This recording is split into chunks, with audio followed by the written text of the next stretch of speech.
Expedição Rio Uberabinha está de volta e traz para você a ocupação do sertão da farinha podre, dos indígenas aos geralistas, o que ficou dos Kayapó para a nossa cultura. Rio vem, rio vai, cachoeira, pedreira, correnteza, ribanceira e o rio vai. E a chuva cai, aumentando o volume do rio. Sorrio quando vejo o rio sorrindo com a chuva que cai. Piracema chegará nascente nadando contra a correnteza. A fluência, a confluência, a ciência do rio é uma certeza. Certamente, cientificamente, o rio é algo além da certeza. Rei do rio.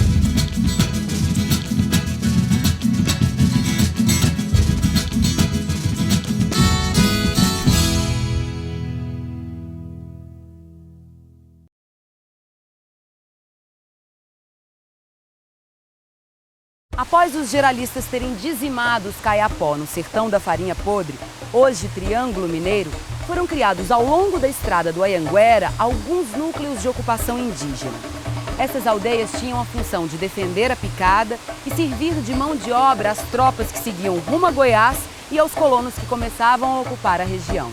Os paulistas assentaram ao longo dessa estrada, mais ou menos de 12 em 12 léguas, uma aldeia.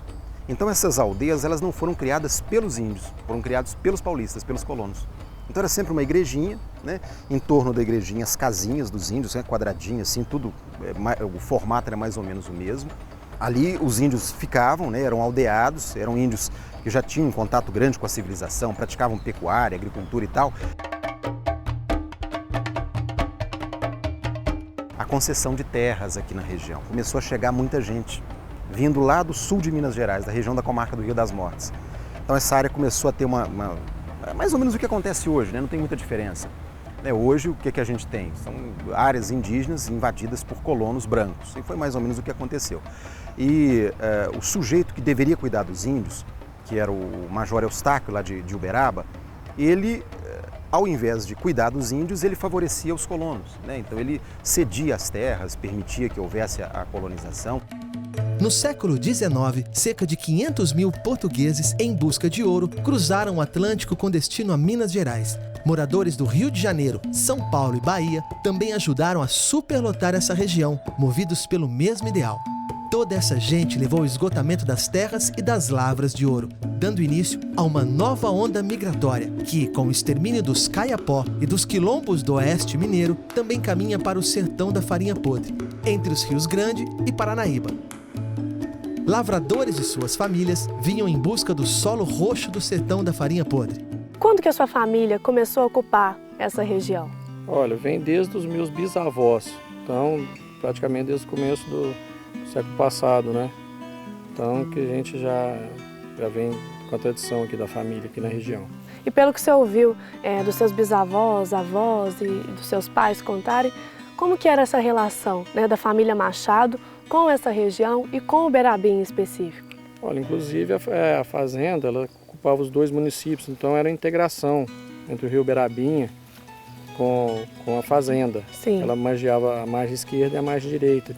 Antigamente, antes do Lago de Furnas, tinha uma ponte que interligava, que a gente até tinha acesso ao município de Tupaciguara, que hoje já foi interrompido. Essa trajetória, né, ao longo dos anos foi marcada por muitas modificações, né, nessa estrutura da região toda. Claro. Era uma região muito agrícola, muito desenvolvida nessa área de agricultura e tal, e que hoje nós trabalhamos mais na área de pecuária, também por essas faltas de acesso, de maquinário, essas coisas que foram restringidas.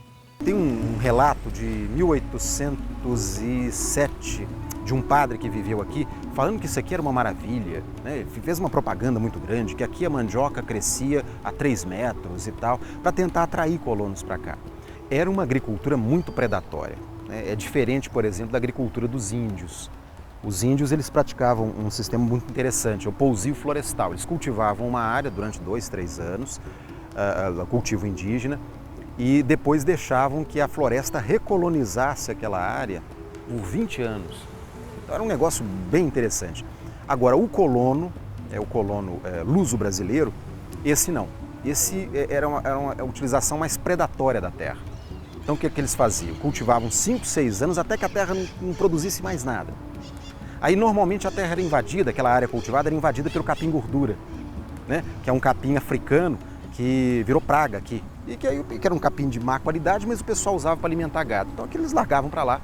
Aquelas antigas terras de cultura eles largavam para lá e transformavam aquilo tudo em pasto. Então com isso, grande parte dessa área que nós estamos aqui foi degradada, né, por esse tipo de ocupação e de utilização do solo que vem desde o século XIX.